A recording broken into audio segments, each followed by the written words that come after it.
प्रभाग क्रमांक 29 पर्वती दर्शन नवी पेठ येथील सामाजिक कार्यकर्ते प्रशांत कदम यांच्याकडून आमच्या प्रतिनिधींनी जाणून घेतला त्यांच्या सामाजिक कार्याचा आढावा। सामाजिक कार्य करत असताना अनेक अडचणींना तोंड देत विविध उपक्रमांच्या माध्यमातून समाजातील सर्व वर्गातील लोकांचे हित कसे जपले जाईल, तसेच लोकांना येणाऱ्या विविध अडचणी कशा प्रकारे सोडवल्या जातील याबद्दल प्रशांत कदम यांनी वेळोवेळी विविध उपक्रम घेऊन समाजातील लोकांना मार्गदर्शन केले।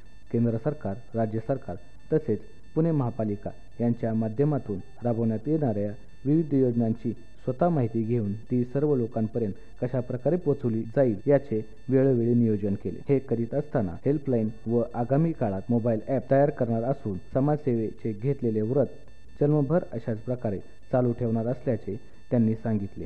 हेल्पलाईन सेवेचा सर्व नागरिकांनी लाभ घ्यावा असे आवाहन प्रशांत कदम यांनी यावेळी केले। नमस्कार, मी प्रशांत कदम। गेली 11 वर्ष मी सामाजिक तसे राजकीय क्षेत्रात कार्य करत। कॉलेज जीवनात ज्यावेळेस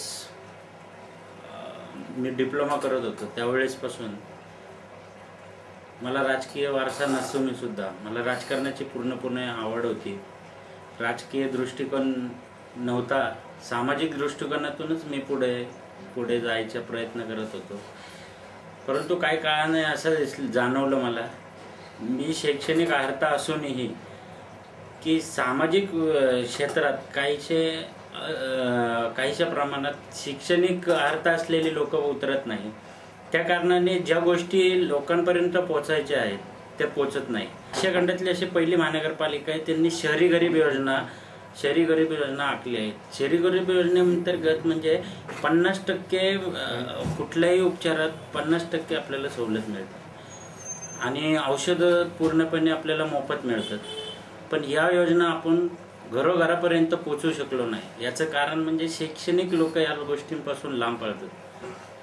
तर मी आणि माझे सौ कस्तुरी मोरे कदम यांनाही राजकीय वारसा नाही आहे तसा, पण एक सामाजिक आवड आणि बांधिलकी त्यांना पण आहे। त्यामुळे ते माझ्या खांद्याला खांदा लावून एक राजकीय कमी पण सामाजिक दृष्टिकोन समोर ठेवून मला प्रत्येक गोष्टी सहकार्य करतात। ते स्वतः कम्प्युटर इंजिनियर आहेत BE आणि मी सिव्हिल इंजिनियर आहे। तसे असले तरी तिला IAS व्हायची तयारी तिची पूर्णपणे झालेली आहे। IAS ती करणारच आहे। जरी ती राजकारणात असली, तिला सामाजिक दृष्टिकोन समोर ठेवून समाजकारण जास्त करायचं आहे, त्यामुळे ती IAS ची पण तयारी कंटिन्यू ठेवणार आहे। ती नगरसेवक पदासाठी 29 प्रभाग क्रमांकामधून मागासवर्गीय विभाग महिलांकडून इच्छुक आहे। ते करताना ती IAS ची तयारी सुद्धा करणार आहे पूर्णपणे। मग IAS ची तयारी अशा हिशोबाने की उद्या ती नगरसेवक असो नसो, पण लोकांचे प्रश्न सोडवण्यासाठी सामाजिक दृष्टिकोनातून ती त्याच्यासाठी तयारी करत आहे। तर ती IAS पण करणार आहे, नगरसेवक झाली किंवा नाही झाली तरी ती IAS ची तयारी करणार आहे। आणि ती आणि मी मिळून या समाजाचा राजकारणाकडे बघण्याचा दृष्टिकोन पूर्णपणे चेंज करणार आहोत। दुसरी गोष्ट, ज्या लोकांच्या पॉलिसीज आहेत, ज्या महानगरपालिकेने, केंद्र शासनाने, राज्य शासनाने पॉलिसीज तयार केल्या आहेत, त्याचा पुरेपूर उपभोग लोकांना घेता येईल किंवा कसा घेता येईल यासाठी प्रयत्न करणार आहोत। नगरसेविका अश्विनीताई कदम जेव्हा स्टँडिंगच्या अध्यक्ष होता, त्यांनी अभूतपूर्व असा डिसिजन घेतला की एक म्हणजे की आपली अँजिओप्लास्टी करताना ते 25,000 रुपयाची जी स्कीम आहे ती 25,000 रुपयेपर्यंतची मदत महानगरपालिका करणार आहे। दुसरी गोष्ट अशी की ज्यावेळेस आपल्या वैकुंठ स्मशानभूमीत मैत चालू असते आणि एक ठिकाणी व्यवहार चालू असतो, तो व्यवहार थांबवण्यासाठी तिथले जो काही खर्च असतो, जेणेकरून जसे की लाकडाचा खर्च, गौरायांचा खर्च हा पूर्णपणे मोफत करण्यात आला आहे पुणे महानगरपालिकेच्या अंतर्गत। पण हा डिसिजन खाली तळागाळापर्यंत पोहोचलाय की नाही पोहोचलाय हे महत्त्वाचं आहे। अँजिओप्लास्टी ज्याला करायची आहे तो महानगरपालिकेकडून 25,000ची मदत घेऊ शकतो। जो कोणी ॲडमिट आहे त्याला 50% सवलत आहे शहरी गरीब योजनेअंतर्गत। तो राष्ट्रवादी म्हणून मी बोलत नाही, पण राष्ट्रवादीने तो विषय मांडला आहे। भारतीय पूर्ण भारतात एकमेव महानगरपालिका जिथं हा शहरी गरीब योजना राबवली जात आहे, ज्याच्यामध्ये 50% कुठलाही फक्त 1 लाखापर्यंत उत्पन्नाचा दाखला लागतो त्यासाठी. ते केलं तर तुम्हाला 50% सवलत मिळते, औषधं पूर्णपणे मोफत मिळतात. तर ह्या ज्या स्कीम आहेत किंवा मुद्रा लोन असतील, आता ते मोदी सरकारने पण मुद्रा लोनमध्ये हे केले, पण ती किती लोकांपर्यंत पोचली हे महत्त्वाचं आहे. ह्याचं राजकीय भांडवल झालं, पण ते घोषणाच राहिली. ती योजना पूर्णपणे अंमलात आली गेली नाही. आता गटारं तुंबणं, रोड दुरुस्ती करणं, हे कामं सामान्य झाली. पण मुख्यत्वे करून जे मी आत्तामध्ये फेब्रुवारी महिन्यातच शासन आपल्या दारी ही स्कीम राबवली होती, ज्याच्यात उत्पन्नाचा दाखला, जातीचा दाखला, पॅन कार्ड, आधार कार्ड यासारख्या सर्व ज्या शासकीय सेवा आहे ते तुमच्या दारात आणून ठेवल्या होत्या, म्हणजे आमच्या प्रभागात ठेवल्या होत्या, की ज्यांना लाभ घ्यायचा त्यांनी घेतला. जवळपास 1100 ते 1150 लोकांनी याचा लाभ घेतला. ते शहरी गरीब योजना तळागाळापर्यंत प्रयत्न पोहोचवण्यासाठी मी पूर्णपणे माझे आउटपुट दिले. त्याच्यामध्ये कमीत कमी आत्तापर्यंत 200 ते 250 लोकांनी त्या गोष्टीचा पूर्णपणे लाभ घेतला आहे. तर ते मला असं नाही वाटत की माझ्यामुळे घेतला, पण ती योजना पोहोचवल्यामुळे मला जे सॅटिस्फॅक्शन मिळालं हीच माझी किंमत मोठ्या प्रमाणात मला जाणवते आहे.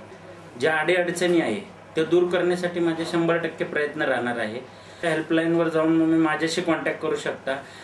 हॉस्पिटॅलिटी इश्यू असो किंवा तुमच्या शासकीय दाखल्यांचा विषय असेल किंवा मेडिकल सोयीचा विषय असेल, तुम्ही नक्कीच माझ्याकडे या. माझी जी हेल्पलाईन आहे त्याच्यामध्ये मी आता एक ॲप तयार करत आहे. ते ॲप्लिकेशन तुम्हाला प्रत्येक घरात आमचे लोक येतील आणि ते तुमच्या मोबाईलमध्ये ॲप देतील. तर तुम्ही ते नक्कीच अपलोड करून घ्या. याच्यात कुठल्याही प्रकारचं राजकीय हेतू नसेल. इलेक्शन असो नसो, निवडणूक हो न हो, मी निवडून येऊ न येऊ, हे ॲप्लिकेशन तुमच्याकडे जरूर राहू द्या, जेणेकरून तुम्ही त्या ॲप्लिकेशनने मला कॉन्टॅक्ट करू शकता. ही हेल्पलाईन सेवा आणि ॲप्लिकेशन तयार करण्याचं एक मुख्य उद्दिष्ट असं आहे की मॅक्झिमम गोरगरिबांपर्यंत मी पोहोचण्याचा प्रयत्न करत आहोत. आणि त्यान्वये त्या लोकांचे जे काही प्रॉब्लेम असतील, समस्या असतील, त्या सोडवण्यासाठी मलाही तितक्या जोमाने किंवा मलाही तितक्या म्हणजे कधी कधी कसं होतं की काही लोकांचे कॉन्टॅक्ट होऊ शकत नाही, काही लेवलला त्यांना मदत हवी असते, पण त्या लोकांपर्यंत पोहोचू शकत नाही. मग हे हेल्पलाईन सेवेने मी डायरेक्टली तुमच्याशी संपर्क करू शकतो, मी तुमच्याशी भेटू शकतो आणि तुमचे प्रॉब्लेम नक्कीच 100% सॉल्व्ह करू शकतो. यासाठीच हे हेल्पलाईन आणि ॲप्लिकेशन तयार केलेलं आहे. सर्वात प्रथम म्हणजे प्रभाग क्रमांक 29 आमच्या पर्वती दर्शन भागात ग्राउंडची समस्या फार मोठी आहे. आमच्याकडे लहान लहान मुले असतील, मोठे असतील थोडे, त्यापैकी त्यांना ग्राउंडच नाही आहे खेळायला. त्या अनुषंगाने म्हणजे 2000 साली मी ज्यावेळेस दहावीत समथिंग होतो त्यावेळेस मी खेळायला आमच्या इथं मॅरेथॉन भवन होतं, तिथं जायचो. त्यामुळं आमचा जो वेळ आहे शनिवार रविवार तो खेळण्यात जायचा. किंवा क्रीडा विश्व, कबड्डी खेळणं, क्रिकेट खेळणं. हल्लीच्या मुलांना क्रिकेट ग्राउंड नसल्यामुळे ते रोडवर खेळतात. रोडवर खेळतानाही त्यांना गाड्यांचा त्रास असतो किंवा स्थानिक नागरिक पण त्यांना खेळून देत नाही, काचेला लागतात बॉल ते. त्याच्यामुळे त्या लोकांचा क्रीडा विश्वाशी संपर्कच पूर्णपणे तुटला आहे.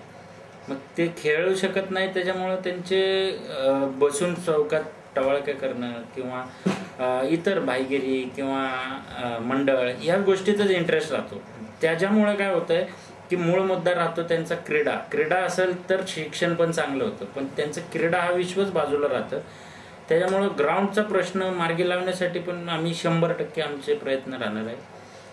परवीन शेख, हमको ज्येष्ठ नागरिक का कार्ड काटने का था, हमको नहीं मालूम था, तो हमको प्रशांत कदम भाव ने बोले, हमको सब क्या क्या है और बोले, उसके फायदे क्या क्या है वो भी बोले. तो हमको 2 दिन में उन्होंने हमको ज्येष्ठ नागरिक का वो पेन कार्ड का काढ के दिए.